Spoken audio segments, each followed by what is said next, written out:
세상 그 어떤 어려움 속에도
마음을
그분의 의지대로 살려고 하길 바랍니다.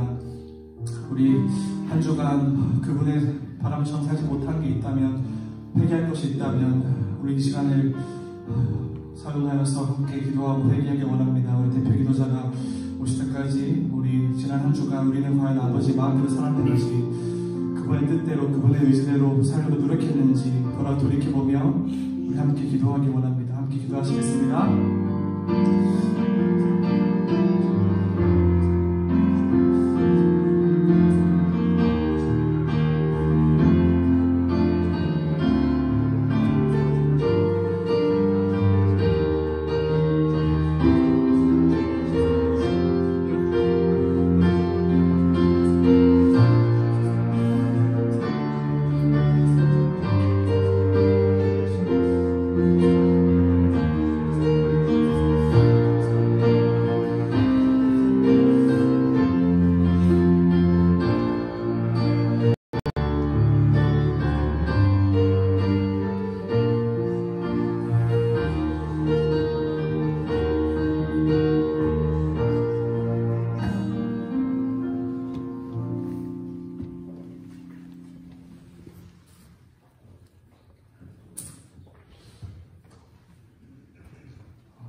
없이 3월의 첫 주일 예배를 하나님께 올려드립니다. 우리가 가진 믿음으로 하나님께 영광을 돌리게 하시고 하나님의 위대한 찬양하는 복된 주일 예배가 하소서. 하나님께서는 늘 저희에게 은혜를 부어주심에도 저희는 너무나 쉽게 넘어집니다. 순종의 길을 걷기보다 내 마음대로 살려고 했던 시간들이 많았습니다. 주여, 이 시간 저희의 죄를 자복하노니 용서하여 주시고 성령의 불로 마음 깊은 곳에 있는 불순종의 불들을 완전히 뽑아주옵소서. 날마다 주님을 의지하고 저희 자신이 아닌 주님을 높이게 하소서. 주님을 따르는 자들에게 항상 형통을 주시고 또 사랑과 공의로 세상에서 주신 역할을 잘 감당하게 해주세요. 우리 교회와 성도들을 위하여 기도합니다. 우리 베털루지 한인교회 공동체가 오직 믿음과 사랑으로 뭉치게 해주시길 바랍니다. 또 설교하시는 목사님과 사모님 가정에도 영육간의 간검을 주시고 최근에 고가루 알러지와 감기가 성행하는데 부디 일상에 지장 없이 모두가 건강을 속히 되찾을 수 있도록 보살펴 주옵소서. 교회를 섬기는 모든 성도들의 헌신을 기억하시고 축복하여 주옵소서. 또 진로나 미래 걱정이 있는 성도들에게 희망과 도전 정신을 부어주시고 또 즐거울 때나 슬플 때나 언제나 주님과 함께하여 미소 지을 수 있도록 믿음 충만한 성령을 내려주옵소서. 현재 일상에서도 항상 감사와 행복이 있다는 것을 아는 하나님의 자녀가 되기를 원합니다. 그리고 같은 하나에 있는 다니엘과 같은 어려운 아이와 이웃들에게 받은 사랑을 나눠주고 실천할 수 있는 긍휼의 마음을 주옵소서. 존귀하신 주님, 저희를 붙드시고 인도하여 주셔서 감사합니다. 이 모든 말씀, 높은 영광을 버리고 가장 낮은 모습으로 오신 우리 구주 예수 그리스도의 이름으로 기도합니다. 네.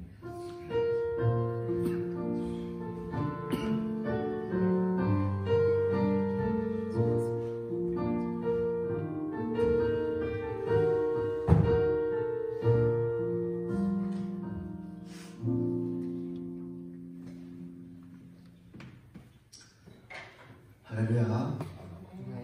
네, 오늘 제 목소리가 많이 잠겼죠. 이 부서 형제가 기도한 것 같이 이 꽃가루 알러지 때문에 제가 이전에 경험해보지 못했던 이 깊은 이 목감기를 지금 앓고 있습니다. 그래서 많은 분들이 기도해 주셔서 감사드리고 지금 끝물에 온 것 같지만 그래도 아직까지 목 상태가 정상이 아니기 때문에 여러분들이 양해해 주시고 말씀을 들어주시면 감사하겠습니다. 자, 우리 앞에 자고 계신 분들 한번 인사하시겠습니다. 잘 오셨습니다. 환영합니다. 잘 오셨습니다. 인사하시죠.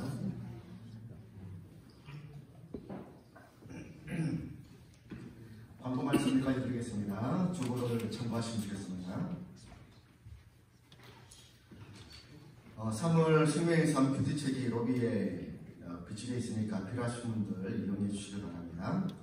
봄도 신방이 시작되었습니다. 신방 받으실 가정은 제게 개인적으로 연락을 주시면 감사하겠습니다.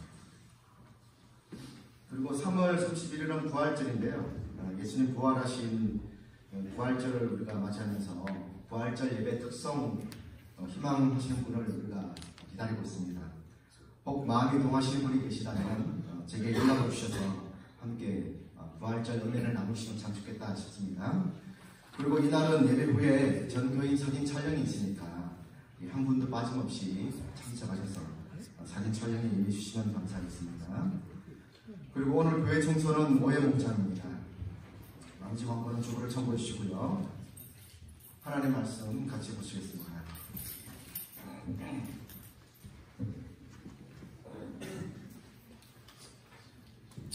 오늘 주시는 말씀은 구약성경 하박국 3장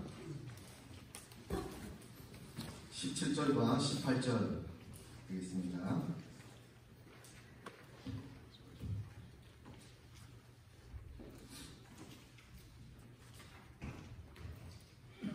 구약성경 1306쪽 정도 있습니다. 1306쪽 하박국 3장 17절, 18절 두 절만 같이 보시겠습니다.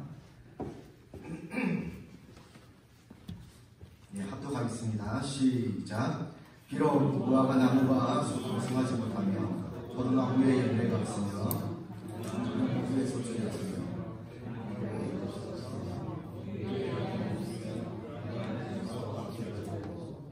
나는 너로 말미암아 즐거워하며 나의 구원의 하나님을 말미암아 기뻐하노라. 아멘. 여러분, 오늘이 3월 3일입니다. 2024년이 시작된 지가 엊그제 같은데 벌써 2달이 지나고 3월이 시작되었습니다. 여러분 놀랍지 않습니까? 제가 달력을 넘기면서 깜짝 놀랐습니다. 벌써 3월이야? 라는 생각을 가지게 됐어요. 이번 달 3월도 지나면 이제 좀 있으면 여기는 금방 더워지잖아요. 여름이 오고 또 여름이 지나면 또 가을이, 시원한 가을이 오겠고, 그러면 또 겨울이 지나면 또 한 해가 지나갑니다. 세월이 참 빠르죠. 시간이 정말 선살처럼 지나갑니다. 자, 그런 가운데서도 우리에게는 변함없는 한 가지 사실, 여러분 반드시 기억하실 것은 우리에게 있어서 하나님이 우리 삶의 소망이 되신다는 사실입니다. 우리가 이 땅을 살아가다 보면은 때로는 변함없이 반복되어지는 일상 가운데서 우리가 조금 주저할 수도 있고, 또 살아가다 보면은 이런저런 이유로 말미암아서 속상한 일도 당하고 억울한 일도 당하고 또 낙심과 절망에 빠질 수도 있지만, 그럴 때도 우리 하나님은 늘 신실하셔서 나와 함께 하시고 우리 삶의 주인으로 또 왕으로 임금으로 찾아와 계신다는 사실입니다. 하나님이 모든 것을 다 아시기 때문에 우리는 언제나 소망을 품고 하나님 앞에 우리 삶을 의탁할 수 있는 거죠.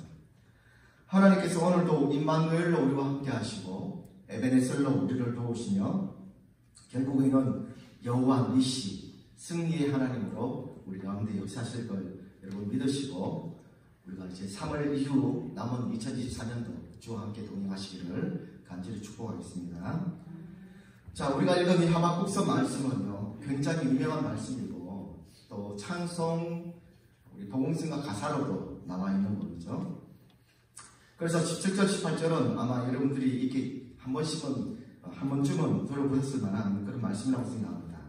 자, 17절, 18절 읽어보시면 이 두 구절에, 특별히 17절 구절에 보면 없다라는 표현이 여러 번 나오는데, 여러분 몇 번 나오는지 한번 다 같이 읽으면서 한번 찾아보겠습니다. 자, 17절, 18절 우리 같이 한번 서로 다시 한번 읽어보겠습니다. 시작. 비록 무화과 나무가 무성하지 못하며 포도나무에 열매가 없으며 감람나무에 서출이 없으며 밭에 먹을 것이 없으며 우리의 양이 없으며 외양간에 소가 없을지라도 나는 여호와로 말미암아 즐거워하며 나의 구원의 하나님으로 말미암아 기뻐하리로다. 아멘. 자, 여기서 없다라는 표현이 몇 번 나오죠? 5번이요. 예, 정확하게 5번. 예, 한국어로는 5번이에요. 근데 원어에는 6번이에요. 예. 어디 나오냐면 첫 번째 17절에 보면 비록 무화과 나무가 무성하지 못하며, 이 무성하지 못하다라는 말이 낯선이란 말이에요. 거의 없다라는 의미를 가지고 있어요. 예, 그래서 그 의미가 그 다음에는 열매가, 포도나무에 열매가 없으며 라고 이렇게 번역되어 있는데, 그래서 없다라는 의미로 그런 같은 표현으로 본다면 모두 6번이 기록되어 있다고 볼 수 있는 겁니다. 그러면 이 지금 하박국 선지자가 무화과 나무에 열매도 없고 포도나무에 열매도 없고 감람나무에 서술도 없으며 밭에 먹을 것도 없고 우리의 양도 없으며 외양간에 소가 없다라는 말을 지금 우리 식으로 한번 표현을 해보자고요. 이런 말이 아닐까요? 나는 직장도 없고 나는 돈도 없으며 나는 먹을 양식도 없고 입을 의복도 없다. 집세 낼 돈도 없으며 거기다가 건강도 없다. 아마 등등 비슷한 표현이 되겠죠. 자, 이쯤 되면 없는 것이 6가지나 된다라는 절망 가운데서도 18절 우리 한번 봅시다. 18절 같이 한번 읽겠습니다. 시작.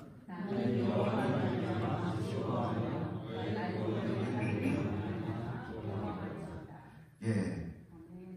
이것도 없고 저것도 없고 없다 하다가 갑자기 18절에서 그럼에도 불구하고 저 없을지라도 나는 여호와로 말미암아 즐거워한다. 구원의 하나님을 말미암아 기뻐하겠다라고 이야기하고 있습니다. 자, 여러분 보십시오. 여러분들에게 없는 게 6가지 이상. 근데 그 6가지가 굉장히 치명적이다 그러면 그럼에도 불구하고 여러분들이 기뻐한다, 감사한다 할 수 있을까요? 그런 사람을 만나기는 쉽지 않을 겁니다.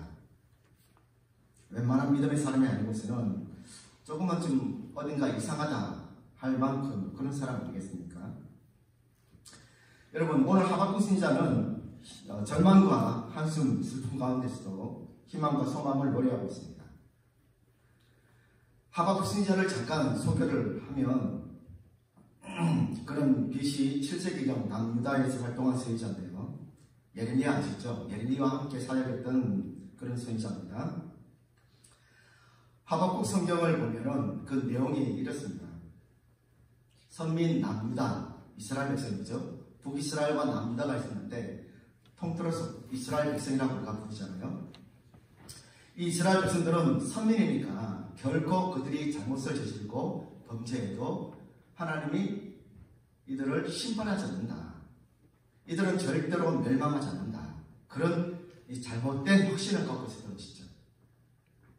다른 이방 모든 나라들은 좀 심하게 말하면 지옥 보를 때는 불쏘시개고, 물론 그들의 표현이 문학적인 표현을 합니다만 우리 믿는 선민들은, 우리 유대인들은, 우리 이스라엘 백성들은 절대로 멸망을 당하지 않는다. 그렇게 오만한 생각을 했던 거예요. 그런데 하나님께서 남유다 백성들의 오만함을 보고 교만함과 그들의 불법과 우상 숭배와 타락함을 보고 하나님이 갈대아 사람들, 여기서 말하는 갈대아 사람들은 이 바벨론 지역을 말하는 이 성경적인 통칭입니다. 바벨론의 진영, 이제 갈대아라는 지역을 바벨론이라고 했어요. 그 지역에서 바벨론이라는 나라가 나왔기 때문에 갈대아 사람이라고 말은 바벨론 사람들을 말하는 거거든요. 근데 하나님께서 갈대아 사람을 들어서 남유다를 멸망시키겠다라는 말씀을 하셨어요.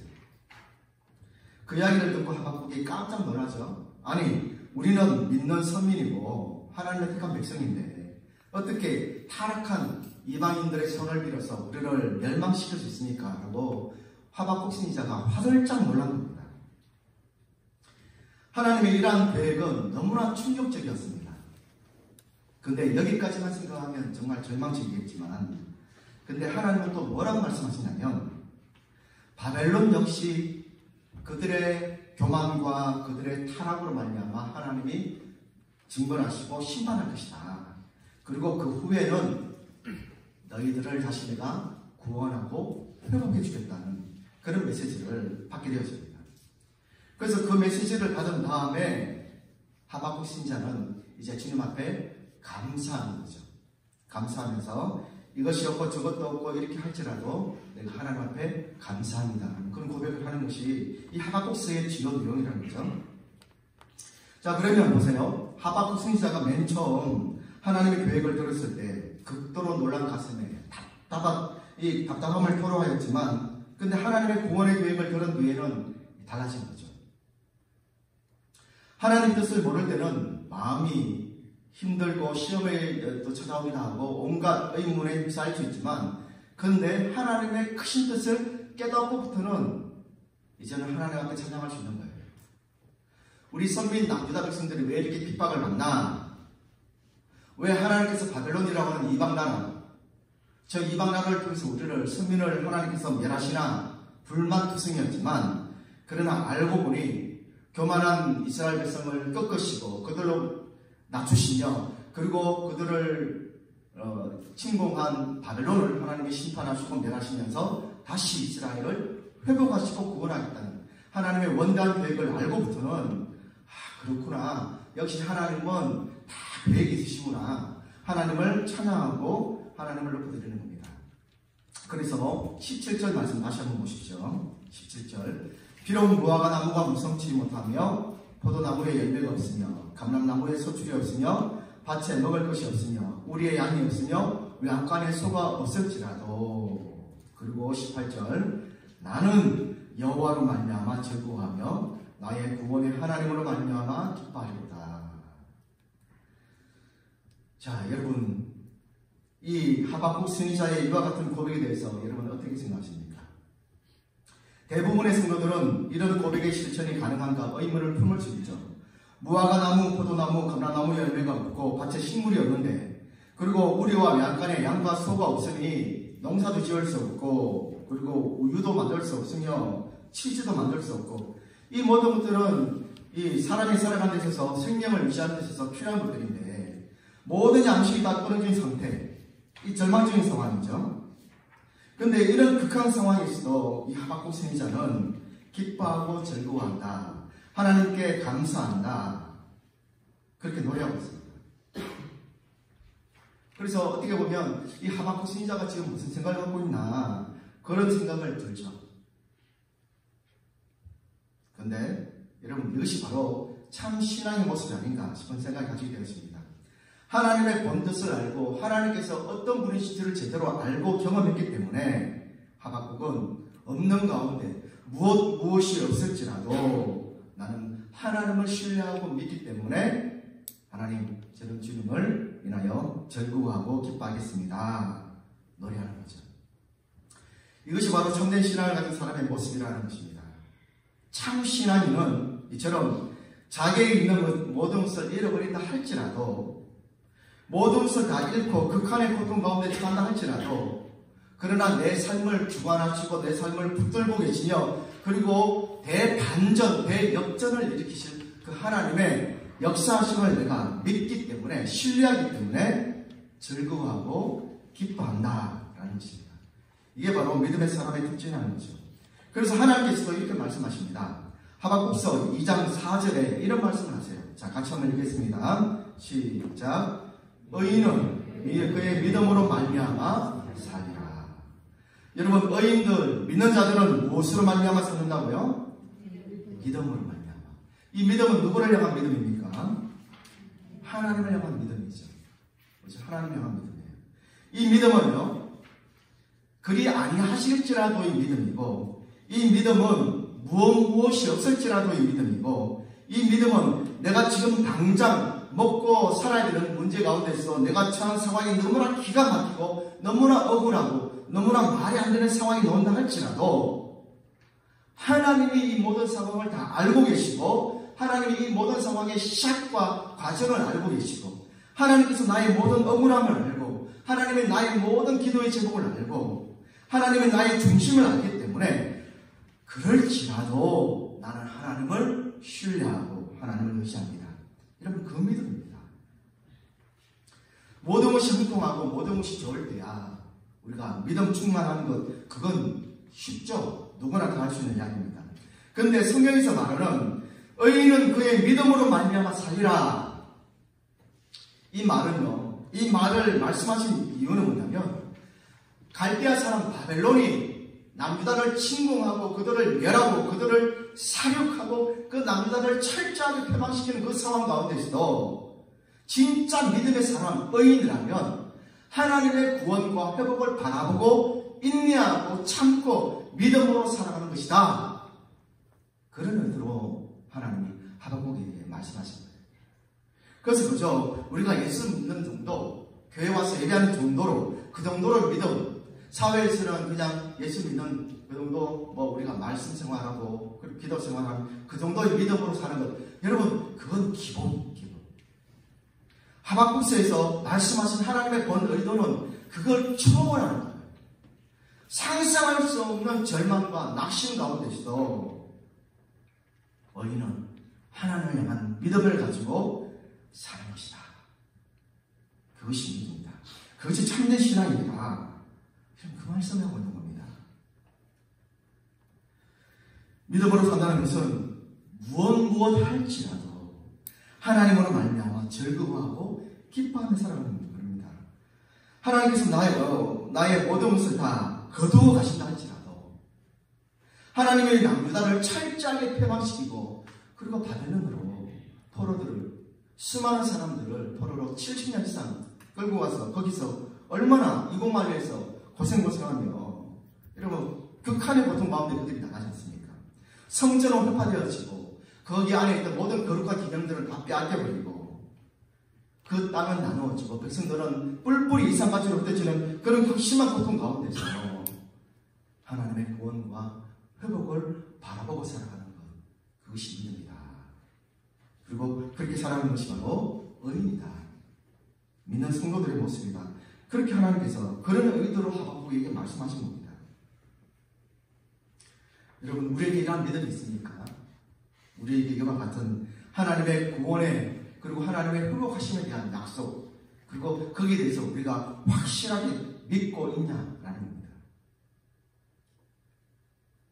하박국은요, 하나님으로부터 이와 같은 하나님의 약속, 바벨론을 통한 멸망 이후에 다시 이 유다 백성들을 본국으로 돌려보내고 바벨론을 철저하게 심판하신 다음에 이스라엘을 회복시키시고 그 나라를 다시 재건한다는 그 약속을 받았죠. 그래서 이 하박국 마음이 얼마나 즐거웠냐면 하박국 3장 15절에서 하박국이 이렇게 노래를 하고 있습니다. 자, 같이 한번 3장 15절을 읽어보겠습니다. 시작. 주 여호와여, 나의 발을 사슴과 같이 하사 나를 나의 높은 곳으로 다니게 하시리라. 아멘. 주 여호와는 나의 힘이시라. 나의 발을 사슴과 같이 뛰어놀게 만드시는 거죠. 나를 나의 높은 곳으로 다니게 하시는구나 하고 이 하박국이 마음의 즐거움으로 기쁨으로 그렇게 하나님을 노래하는 것이 15절에서 이어지고 있습니다. 비록 하나님의 징계와 심판을 통하여 고통의 시간을 보낸다 할지라도 반드시 구원한다는, 반드시 회복하시겠다는 하나님의 약속이 있기 때문에 하박국이 그렇게 노래를 하고 있는 거죠. 자, 여러분, 성경을 보시면 우리에게 모범으로 보여주는 많은 신앙의 미인들이 있지 않습니까? 이 사람들이 한결같이 이와 같은 삶을 살았던 사람들입니다. 여러분, 세상 모든 사람들은 다 죄에 찌들어 산다 할지라도 당대 완전한 의인으로 살았던 노아를 기억하십시오. 불신과 인본주의가 판을 치는 세상에서 하나님의 불신을 받아 믿음의 삶을 포기하지 않고 끝까지 믿음을 붙잡고 살았던 아브라함을 바라보시죠. 형들의 시기로 애굽의 노예로 팔려가 처절한 고난을 감수하면서도 하나님과 동행한 이 요셉이 그러했죠. 10명의 정탐꾼과 다른 모든 이스라엘 백성들이 하나님을 불신하며 가나안 정복이 불가능하다고 절망하면서 현장에서 오직 여호와를 거역하지 말라고 외쳤던, 그리고 자신들을 향하여 돌을 던지려고 했던 사람들을 앞에 당당하게 맞섰던, 그래서 가나안 정복이 가능하다고 소망을 전달했던 이 여호수아와 갈렙이 그랬죠. 아합 왕이 당시에 모든 사람이 여호와 하나님을 배반하고 바알 앞에 무릎 꿇고 입 맞추고 경배하던 그 상황 가운데서도 신앙의 정절을 지켰던 7,000명의 바알 앞에 무릎 꿇지 않았던 이 남은 자들이 그랬으며, 뜨거운 풀무불에 사나운 사자굴에 던져질 위기 상황에서도 신앙의 정절을 지킨 다니엘과 그의 세 친구도 그랬습니다. 자, 성도 여러분, 믿음으로 산다는 것은 생각처럼 결코 쉬운 일이 아닙니다. 그것은 하나님에 대한 절대적인 전적인 신뢰가 없이는 불가능합니다. 하나님께서 허락하시는 고통조차도 사랑이시다. 하나님이 허락하신 이 고통과 절망조차도 하나님의 철저한 계획과 뜻 가운데서 모든 것이 합력하여 서로를 이루신다는 이 궁극적인 확신이 없이는 고백할 수 없는 것이요, 살아갈 수 없는 삶이 바로 믿음으로 살아간다는 것입니다. 그러므로 여러분, 무엇 할지라도 이 하박국 선지자가 보여주는 이 신앙을 갖는 것은요, 세상에서는 줄 수 없는 참된 신앙의 발로이며, 그리고 하나님이 허락하신 것이라면 어떤 극한 상황이 있으라도 내가 믿고 그것을 정면 돌파하여 그리고 참고 인내하며 이겨내겠습니다라고 결단하고 이 세상을 이겨나가는 사람, 그 믿음의 사람의 모습이라는 겁니다. 자, 여러분, 하박국 선지자를 보십시오. 그가 무슨 이유로 절망 가운데 소망과 즐거움을 노래하며 기뻐하고 있습니까? 절망과 그리고 낙심 가운데서도 그가 소망과 즐거움을 품는 이유는 18절을 보십시오. 18절. 나는 누구로 말미암아? 여호와로 말미암아 즐거워하고, 그리고 나의 누구로 말미암아? 구원의 하나님으로 말미암아 기뻐하리로다.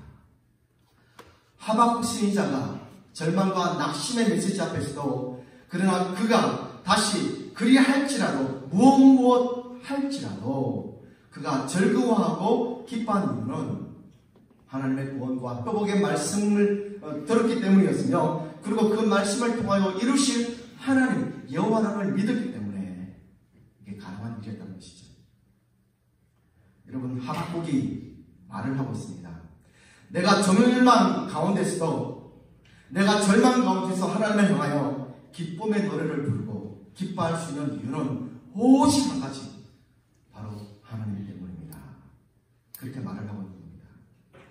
여러분, 그렇습니다. 우리가 소망을 노래하고 기쁨을 노래하는 이유는 하나님이 살아계시고 하나님이 나를 사랑하시기 때문이고 내가 하나님의 자녀이기 때문입니다. 여러분, 나를 보고요, 내 형편을 보고 그래서 세상을 바라보면 기쁨과 소망은 없어지고 탄식과 절망밖에 없을 거예요. 성경을 보면 베드로를 보십시오. 베드로가 잠깐이지만 바다를 걸은 내용이 나오죠. 베드로는 갈릴리 바다를 걸었다고 성경은 말씀하고 있습니다. 아마 바다 위를 걸어본 사람은 인류 역사상 예수님은 하나님의 아들이시니까 예수님을 제외하고는 인간으로는 최초로 바다를 걸은 사람은 베드로밖에 없습니다. 베드로는 실제로 사람이면서 바다 위를 걸었던 사람입니다. 놀라운 일이죠. 자, 그런데 성경을 보면 베드로가 바다 위를 잘 걸어가다가 그만 바닷속으로 쑥 빠져버리는 일이 발생합니다. 마태복음 14장 29절과 30절에서는 다음과 같이 이야기를 하고 있습니다. 자, 같이 한번 읽어보겠습니다. 시작. 베드로가 배에서 내려 물 위로 걸어서 예수께로 가되 바람을 보고 무서워 빠져가는지라 소리질러 이르되 주여 나를 구원하소서 하니. 자, 여러분 잘 보세요. 베드로가 예수님을 바라보면서 갈릴리 바다를 걸어갑니다. 예수께 가되, 바다 위 물 위를 걸어서 예수께로 가되, 그 다음에 보세요. 무엇을 봅니까? 바람을 보고 어떻게 되어지죠? 무서워. 어떻게 되어집니까? 빠져가는지라. 바람을 보고, 예수님을 보고 걸어갈 때는 아무런 두려움 없었어요. 예수님이 오라 했을 때, 예수님이 바다 위를 걸어섰을 때 베드로가 주여 나도 바다 위를 걷게 해주십시오라고 그렇게 요청했을 때 예수님께서 오라고 그랬잖아요. 내게로 오라. 베드로가 그 말에, 베드로는 정말 즉흥적인 사람이거든요. 완전한 피죠. 그리고 굉장히 감성적인 사람이고, 그리고 실행에 잘 옮기는 사람인 것 같아요. 말 한마디에 예수님께서 오라 그러니까 믿음이 얼마나 대단하냐면 즉각적으로 바다 위에 들어가 버려요. 그러니까 믿음이 있으니까 하는 거죠. 믿음 없으면 여러분 바다 위를 걸을 수 있습니까? 아니요. 베드로는 믿음 있는 사람이었어요. 예수님의 말을 믿고 실제로 자기 삶을, 자기 목숨을 던진 거잖아요. 바다 위에 던진 거잖아요. 그리고 바다를 걸었어요. 대단한 믿음 사람 아닙니까? 근데 예수님을 보고 갔을 때는 바다 위를 걸어가지만, 그러나 곁눈질을 했죠. 옆에 풍랑이 이는 바람을 보고 파도를 보니까 그만 무서워지니까 점점점 그 몸이 바닷속으로 빠져가게 되더라. 이게 굉장한 영적인 교훈을 우리에게 주는 구절입니다. 여러분 보십시오. 베드로가 주님을 바라보던 그 눈을, 그 시선을 그두고 바람을 바라보니 그만 겁에 질려서 바닷속으로 빠져버린 겁니다. 주님을 바라볼 때는 주님을 향하여 잘 걸어갔는데 그 눈을, 그 시선을 돌려서 바람을 바라보니까 그만 두려움이 생기고 절망에 빠져 물에 빠져버린 거죠. 여러분, 우리도 마찬가지입니다. 우리 주님, 우리 구주 예수님, 우리 하나님을 바라보고 세상을 살아가면요, 그러면 어떤 환난 풍파 가운데 있어도 우리가 그 문제를 돌파할 수 있어요. 이게 영적인 비결입니다. 하나님의 말씀이 있고 하나님의 명령이 있고 약속이 있기 때문에 순종하고 나가면 그 말씀이 내 삶을 책임지거든요. 주님께서 오라했을 때 베드로의 삶을 책임지잖아요. 바다 위의 삶을 책임지는 거 아닙니까? 그런데 말씀에 의탁하여 우리가 헌신했는데 왜 실패하느냐 하면 세상을 바라보니까 그렇죠. 상황을 바라보니까 그렇죠. 약속이 있고 주님이 계시는데도 불구하고 우리는 세상을 바라보고 내 형편이 어떻고 내 처지가 어떻고 이것저것 자꾸 계산하고 고려한다는 거예요. 그러니까 주님 바라보고 가다가도 잘 가다가 인생의 한 코너에 몰려버리면 그만 어리석게 세상 염려와 걱정과 불안과 근심으로 말미암아 절망에 빠질 수밖에 없는 겁니다. 그래서 주님을 바라보지 못하고 그만 세상의 절망감에 빠져 시험에 들고 마는 거죠. 여러분 오늘 이 베드로의 모습을 보면서 우리의 어떤 믿음의 모습, 신앙의 모습 한번 정말시키길 바랍니다. 주님만 바라보고 수 있길 바랍니다. 우리 대장 되시는 주님만 바라보고 나가면요. 그러면 주님께서 세상을 이겨노라 말씀하셨잖아요. 내가 세상을 이겨노라. 그래서 대장 되신 예수님을 붙잡고 우리가 그저 뒤따라가기만 하면 되잖아요. 주님의 방법을 선택하면서 주님의 말씀을 따라. 당장은 내가 손해보는 것처럼 보이고 당장은 내가 죽을 것 같은데 근데 아닙니다. 절대로 안 망하고 절대로 안 죽습니다. 주님만 바라보고 나가면 우리 안에 소망이 생깁니다. 기쁨이 생기고 그리고 방법도 생겨요. 길이 갑자기 열려버립니다. 주님을 바라보는 말이죠. 이게 참 신기한 영적인 이 신비인데 주님을 바라보고 의지하고 살아가는 사람, 믿음의 수많은 선진들이 그런 삶을 살았잖아요. 그리고 하나님 앞에서 또 우리 여러분들 앞에서 간증하고 하나님 앞에 찬양하는 모든 우리 믿음의 사람들의 말을 또 여러분 한번 귀담아 보십시오. 한결같이 하는 이야기가 뭐냐면 전심으로 하나님의 말씀을 따라 살았을 때 세상을 바라보지 않고 나의 정욕과 욕심에 따라 죄를 멀리하고 그런 삶을 살지 않고 말씀에 따라 주님을 의지하고 살아갔을 때에 하나님께서 이러이러한 복을 허락하시더라. 하나님이 나로 이러이러한 절망 가운데 나를 회복시키고 구원시키더라. 여러분 그런 가정들을 우리가 얼마나 많이 들었습니까? 이게 그런데 비단 남의 이야기일까요? 아니에요. 이것이 바로 우리의 이야기가 될 수 있다는 겁니다. 주님을 바라보는데도 여러분 그런데도 영 방법이 없다. 여러분 그렇게 지금 생각하고 계신 분이 계십니까? 목사님 저도 압니다. 주님 말씀하신 대로 살려고 지금 몸부림치고 있고 날마다 기도하고 있고 그리고 하나님 말씀대로 그렇게 내가 혹시나 엇나가지 않나 계속 나를 증명하고 살아가는데도 불구하고 나는 정말 이 진리 위에 서 있다고 생각하는데도 불구하고 지금 도무지 방법이 없어요. 그렇게 생각하는 분이 계십니까? 네, 그럴 수도 있습니다. 자, 그렇다면 하나님은 어떻게 역사하실 거예요? 하나님께서 바다 위를 걷게 하신 겁니다. 아니면 바다를 갈리셔서 마른 땅을 지나가게 하신 거예요. 분명한 것은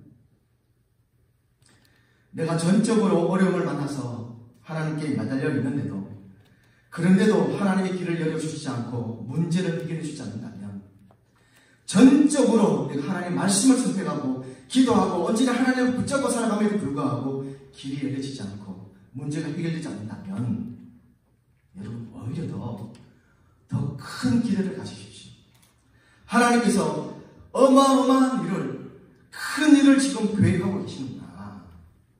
시시한 일이 아니고 하나님이 지금 큰 일을 계획하신다. 여러분 그렇게 믿으시길 축복합니다. 내가 전적으로 전심으로 하나님을 바라보고 있는데 길이 열리지 않고 방법이 없어 보인다면 하나님은 나를 바다 위를 걸었으라도 여러분 주님께 당할 수 있도록 하나님의 능력의 손이 내 삶을 그렇게 붙드시고 내게 축복을 주신다는 겁니다. 자, 다윗을 한번 보십시오. 다윗에게도 불가능이 있었죠. 다윗과 골리앗의 싸움을 여러분 잘 아실 겁니다. 골리앗은 그야말로 다윗에게는 싸움의 대상이 되지 않는 상대입니다. 골리앗은 그 당시 지역에서는 이 블레셋의 최고의 장수였고 싸움에 능한 그 맹장이었죠. 그 누구도 골리앗 앞에 나설 수 있는 사람이 없었어요. 이스라엘 백성에는 군사가 없었습니까? 장군이 없었습니까?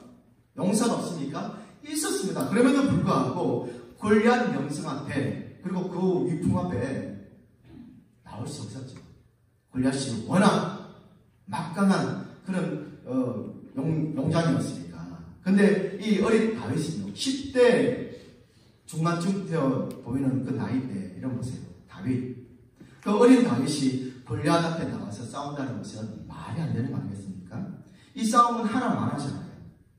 그런데 결국 어떻게 되었습니까? 다윗이 승리합니다. 그리고 그 골리앗 때문에 다윗이 명성을 날리게 되어지고, 골리앗 때문에 다윗이 웃게 되어지고 즐거워하게 되어지는 거예요. 오늘 말씀 하박국스 말씀처럼 말이죠. 기뻐하고 즐겁게 되어지는 그런 복을 얻게 되지 않습니까?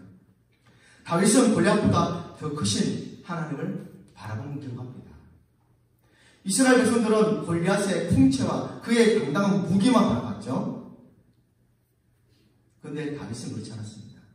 다윗은 골리앗의 풍채보다 더 위대하고 크신 전능하신 하나님을 바라봤다는 겁니다.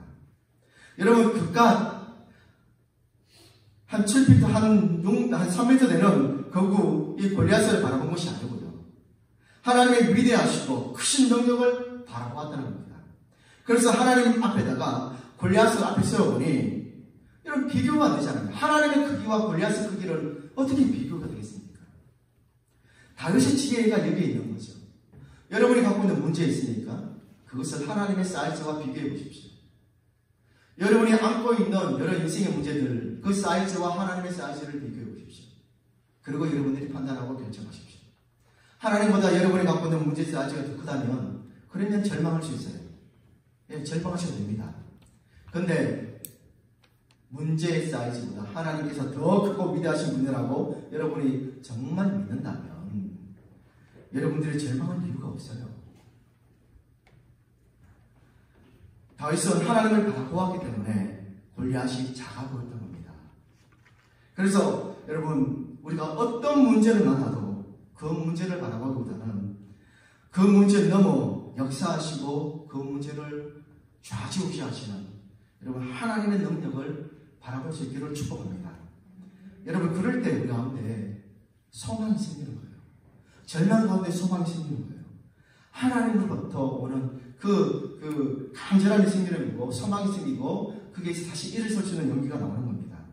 그래서 시편 저자는 이렇게 이야기하고 있습니다. 시편 39편 7절에서 같이 읽을까요? 자, 시작. 주여, 이제 내가 무엇을 바라리요? 나의 소망은 주께이나이다.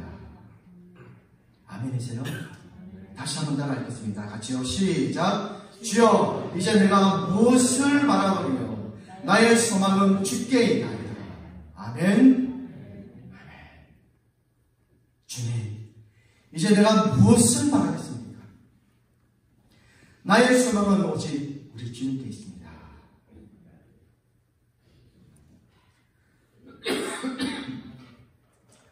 여러분, 저와 여러분들의 소망이 우리 주님께 있다는 사실을 믿으시기 바랍니다. 시편 46편 1절 같이 읽겠습니다. 시작.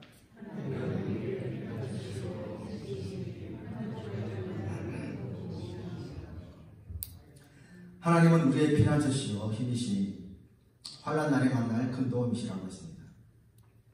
다시 보십시오. 하나님은 우리의 뭐라고요?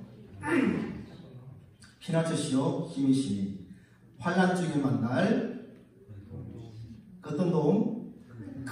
큰 도움. 큰에다가 X를 줘야 돼요. 큰 도움이세요. 다시 한번 읽어볼까요? 하나님은 우리의 피난처시요 힘이시니 환난 중에 만날 큰 도움이시니 아멘.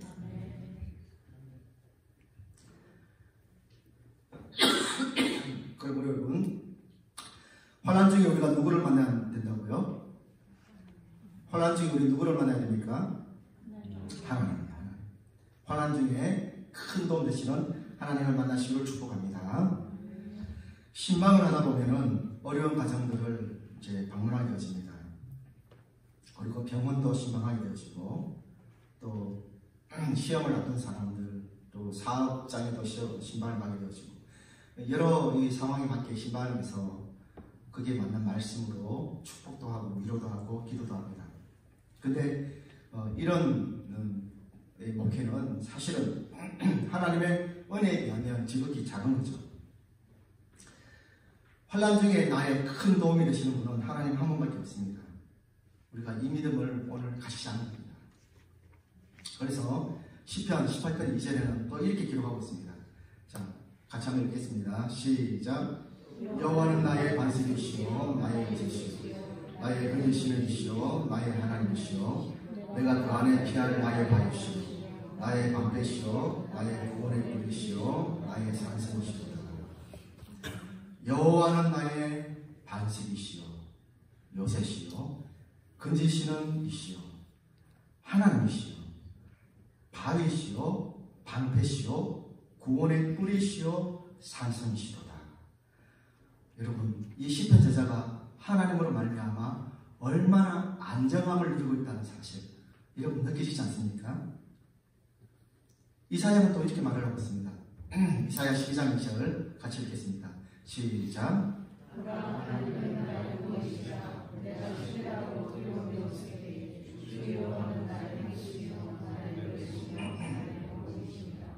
예, 이사야는 또 이렇게 말을 합니다. 하나님은 나의 구원이시여 내가 신뢰하고 두려움이 없으리니. 여러분, 하나님을 향한 두려움은 하나님을 경외하는 것은 좋지만 하나님을 두려워하지 마십시오. 경외하는 건 있잖아요. 그러니까 두려움은 어떤 두려움을 말하냐면 공포 같은 마음 가지지 마세요. 하나님은 우리의 반석이시고 말 그대로 우리의 구원자시고요. 때로는 우리를 징계하고 우리를 책망하실 수 있지만 그건 마치 우리 육신의 아버지도 자녀들이 엇기려고 하고 잘못되기려고 하면 우리를 징계하듯이 아니 육신의 아버지가 그런데 영의 아버지가 우리를 징계하지 않는다는 말은 말이 안 되지 않습니까? 육신의 아버지도 우리를 생각해서 때로는 매를 주시는 것처럼 영의 아버지도 우리를 위해서 주시는 그 징계는 나를 향한 사랑이죠. 사랑. 그런데 하나님에 관하여 두려움을 가진다는 말은 때로는 우리가 범죄했을 때, 넘어졌을 때 하나님에 대해서 가지는 마음, 감정인데 이건 철저하게 사단 마귀가 우리를 위험하는 거죠. 우리를 공격하는 거죠. 두려움으로 말미암아 하나님께 나아지지 못하도록 반대하는 거죠. 절대 아닙니다. 하나님은 절대로 두려워할 분이 아니에요. 경외하는 다른 이야기를 하는 거예요. 두려워할 분이 아니라 하나님은 하나님께 나가는 모든 영혼들은 누구나 다 품으세요. 품으시고 안으시고 그것이 증명된 것이 바로 그리스도 십자가 아닙니까? 하나님의 무서운 분이라면 그리스도 십자가의 사건이 일어나지 않습니다. 하나님의 사랑이시기 때문에 그리스도 십자가 사건이 발생한 거예요. 십자가에서 자기의 자신, 자기의 본체이며 독생자 아들 예수 그리스도를 십자가에 못 박아 죽게 하셨잖아요. 여러분 그거면 자기 자신을 다 내어주신 하나님의 사랑 그거면 충분하지 더 이상 무엇을 우리에게 보여달라고 요구할 수 있겠습니까? 자기 자신을 내어주시고 자기의 목숨을 내어주시는데 그거보다 더 큰 희생과 사랑이 있습니까? 없어요. 그만큼 우리를 사랑하신 분이기 때문에 우리가 하나님에 대해서 두려움 가질 이유가 없는 거예요. 감사함으로 하나님 앞에 나가기만 하면 돼요. 때로는 우리가 실수하고 넘어져도 죄송한 마음 가지고 나가면 되는 거예요.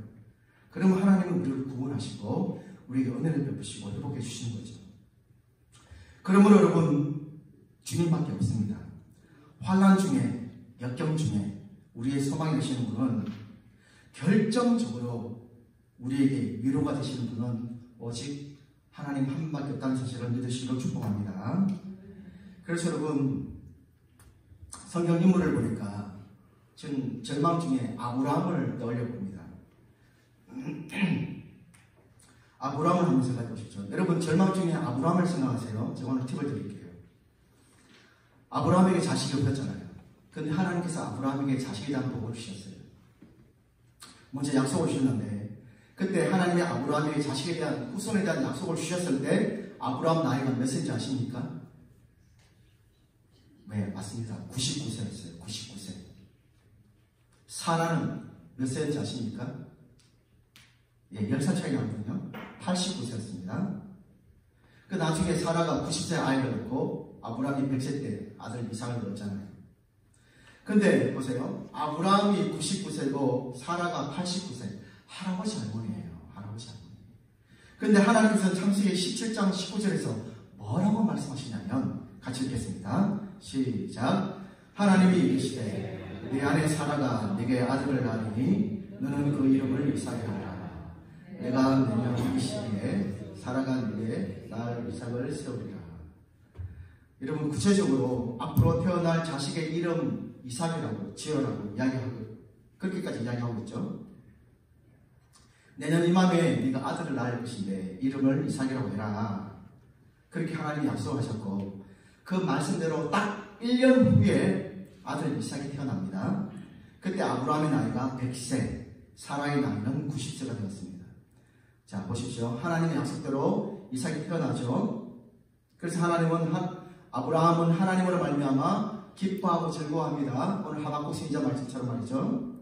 자, 그런데 여러분 감감히 한번 생각해 보십시오. 이런 일이 세상에서 또 일어날 수 있을까요?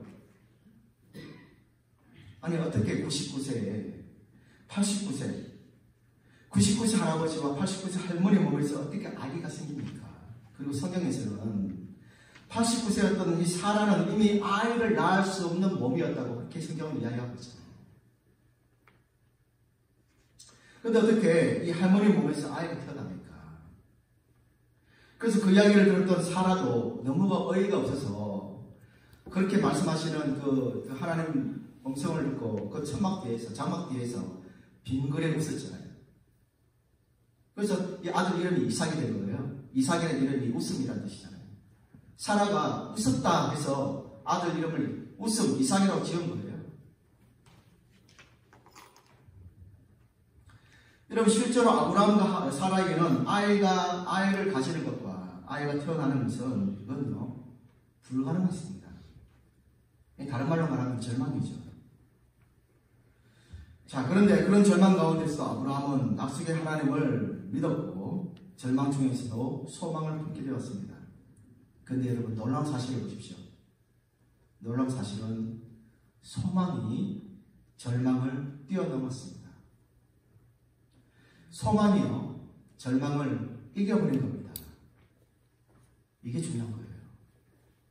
절망 속에서 소망을 품자 1년 뒤에 그 소망, 즉 하나님으로부터 주어진 그 소망이 절망을 뛰어넘고 이겨버렸으며 100% 성취가 되었습니다. 아브라함은 하나님으로 말미암아 즐거워하고 기뻐하는 인생이 되었습니다. 여러분 지금 신앙생활 하면서 오늘도 제가 말씀을 통하여 제가 묵상한 말씀을 통해서 하나님의 이 말씀을 여러분 가운데 나누는데요.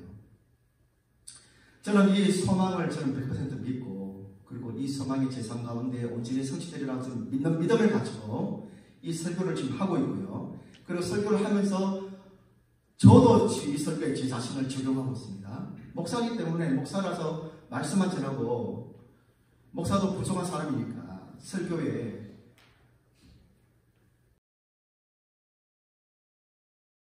아닙니까? 그렇기 때문에 말씀을 전하면서도 도전받아요. 먼저 도전받고 먼저 은혜 받고 그러면서 설교를 하는 거예요. 지금도 마찬가지입니다.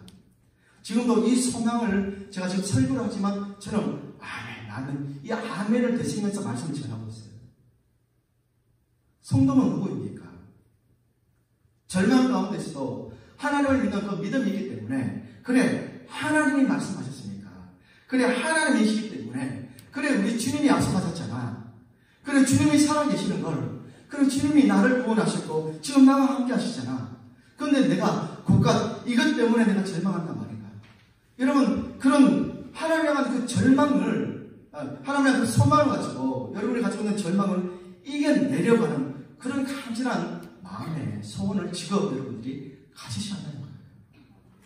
하나님 지금 그걸 원하시는 겁니다. 여러분 이 소망을 품으시길 바랍니다. 아브라함의 소망을 품으세요. 말씀이니까 그죠? 목사님 말씀이니까, 성경 말씀이니까 그렇게 말씀하시지. 여러분 그거 아니에요. 그러면 아무런 지금 말씀이 의미가 없는 거예요. 이 예배도 아무런 의미가 없는 거죠. 예배가 언제인지 아시고 찾아오셔서 우리 예배를 받으시는 그 하나님, 지금도 이 자리에 함께 하시고 우리 마음 가운데서 계속해서 이 말씀을 통해서 내게 음성으로 내게 또 하나님께서 말씀하시는 하나님, 그분은 우리에게 지금 요구하는 것이 있어요. 이 소망을 품으라 하나님입니다. 절망이 찾아올수록 그래, 너의 이 아픔이 더 깊어지고 너의 절망이 더 깊어질수록 하나님을 향하여, 나를 향하여 이 소망을 더욱더 품어야 하지 않겠니? 하나님께 모든 소망을 맡기고 소망을 품지 않겠니? 여러분 지금 이 말씀을 저와 여러분들이 하고 계시는 겁니다.